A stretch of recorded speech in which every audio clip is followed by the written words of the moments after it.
Welcome back, everybody. Hopefully, everybody had a great NFL draft weekend.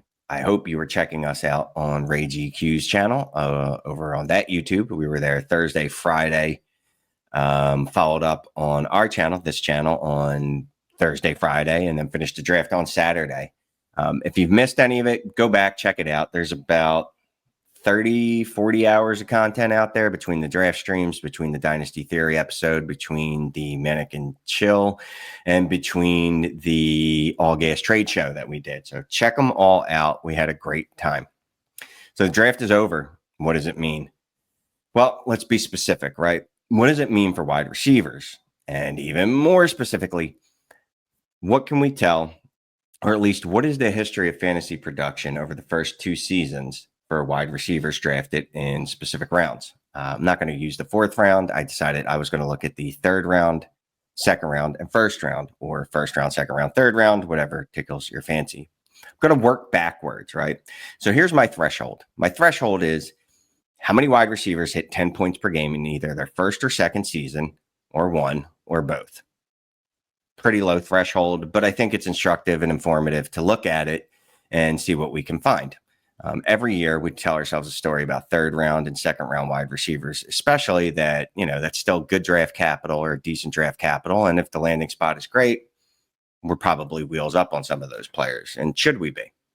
So third round this year, we had Kyle Williams, New England. I think a lot of people liked his spot. Isaac Tesla. I don't know if anyone knew who he was. I've seen him before. Pat Bryant, Jalen Knoll, Savion Williams, and Ty Felton.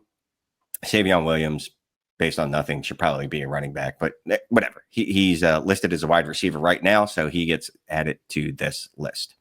So third round wide receivers, what I did is I went back to 2019, 21 to 2019, 2020, 21, 2, 3, right?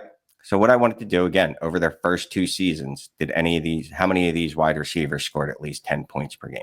So what I found that there was 22 wide receivers drafted in the third round from 2019 to 2023. Two of them I found hit 10 points per game in their rookie season. That is 9%. That's very low. That's under 10%, if you weren't sure. Five hit at least 10 points per game in their first two seasons. So that's a little better, 23%. And only two hit 10 points per game in both of the first two seasons. So you're not expecting a lot. You're not getting a lot. Our outliers, just so you know, were Terry McLaurin and Tank Dell. Tank Dell, I had to stretch a little bit. He didn't play a full season. I think he played 7 games last year. I don't have it right in front of me. I'm sorry. He didn't play a full 17 games, obviously, last year because of injuries, which were unfortunate. So again, not great, right? From the high end perspective, we'll just go with the over 2 years, the 5 wide receivers scored 10 points per game at least once during that period. So that is 23%. Not great, Bob. Not great at all. But, maybe that should be expected in third round picks. But again, that brings home the point that just because the landing spot is good, because there's a bunch of wide receivers that have been drafted in the third round over the years that we could have said their landing spot was great, and we were looking forward to things. And people like, I don't know, Cedric Tillman, maybe not Jalen Tolbert. David Bell, remember him? Danny Gray, good times. Diami Brown, good times. Amari Rogers. One giant outlier of all these third rounders. Nico Collins didn't hit 10 points per game in either his first two seasons and then exploded in his third. So second round, we would expect that the second round would be better, I should hope, right? And in case you forget, the second round drafted wide receivers this year were Jaden Higgins, Luther Burden, Trey Harris, and Jack Besh. Jaden Higgins, Jalen Noel got drafted there a round later, which was very, very disappointing. Wish those two would have split up as much as they enjoyed each other in college. It looks like they get to be roommates now. So again, same time frame, 2019 through 2023. There were 30 wide receivers drafted in the second round during that period. 9 hit 10 points per game in their rookie season or more. Not 10 points per game even. That would be odd. But 9 of them hit at least 10 points per game. That's a 30% rate. 12 of them, 40% of them, went ahead and hit that number at least once in their first two seasons, which that's not bad, right? 40%, so some upward mobility, some upward growth. Maybe some of those folks didn't hit it. Obviously, some of them didn't hit it in their first year, but 3 more did or at least 3 more players hit it in the second year if they didn't hit it in the first. 8 players hit it in both seasons. 8 players hit it in both seasons. Again, we tell ourselves a story that second round draft capital is good. And we tell ourselves a story that the landing spot matters. But largely, again, just 40%, which is okay. 40% hit 10 points per game within their first 2 seasons. And just going back, looking at some of these names, a couple of these players that hit that mark both seasons: Jaden Reed, Rashee Rice, Christian Watson, Elijah, nope, not Elijah Moore. T. Higgins, he's one that hit it in both of his first 2 seasons. Deebo Samuel, AJ Brown, DK Metcalf. So what about the first round? We would expect that the first round should be significantly better than the third round, right? Probably just slightly better than the second round, like if that's how natural progression works. So over 2019 to 2023, 23 first round wide receivers. And as expected, the number that hit it, or the percentage that hit the 10 points per game mark or more in their first season, did increase. It was 57%. 57%. Another total of 16 of those 23 wide receivers actually hit at least 10 points per game within their first two seasons. That's 70%. That's what we like to see, right? We want them to at least hit that 10 points per game mark. Some of them absolutely smashed it in their rookie years. We had guys like Brandon Ayuk, Justin Jefferson, CeeDee Lamb, Jalen Waddle, Jamar Chase, Chris Olave, Garrett Wilson, Zay Flowers. Am I missing anyone? Jahan Dotson hit it, but then fell and didn't hit it in his second season. Again, 70% of wide receivers drafted in the first round within their first 2 years hit at least 10 points per game. That is a significant increase over what we saw out of the round 2 wide receivers. Again, it was just 40% of those players. And the round 3 wide receivers, it was an absolute joke with 23%. So first round wide receivers, going back to that again, 12 of the 23, which is almost half of them, hit at least 10 points per game in both seasons.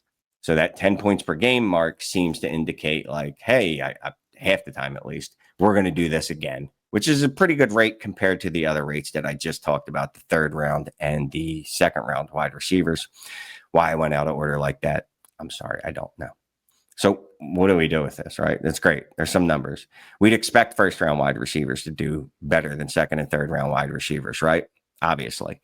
I would say wide receivers, rookie wide receivers drafted in the first round, if they don't hit the threshold, you might want to look to move them. Most of the time they hold their value, right? I know there are outliers, and people will come at me and say Jackson Smith and Jigba. You are correct. He was an outlier. I missed bad on him. 8.8 fantasy points per game, and then 14.9 in his second season. Technically, Quentin Johnston is an outlier, 5.5 points in his rookie season, and then 11.7 in his second year. But generally, like I said, if you don't hit that mark, that at least 10 point per game mark in your rookie season, you don't do it in your second year. And why is the second year so important? I keep harping on the second year because at that point, the Dynasty community has probably made a decision on what you're going to be. So if a wide receiver can't break that simple threshold, the Dynasty community is probably not going to be in on them. Me personally, I'm the type of player that I like to move players before the bottom drops out, maybe a little sooner than other players. Sometimes that will bite me in the ass with a Jackson Smith and Jigba.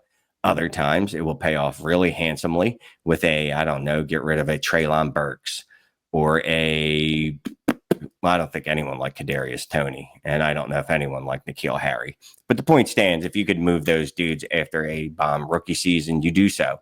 If they hit that 10 point per game mark in the first season, there's half, like I said, 52% of those players scored at least 10 points per game in both seasons. Altogether, though, 16 of 23 first round wide receivers went on to score 10 points per game in their first 2 seasons. For round 2 wide receivers, that rate was 40%. And for round 3 wide receivers, that rate was just 23%.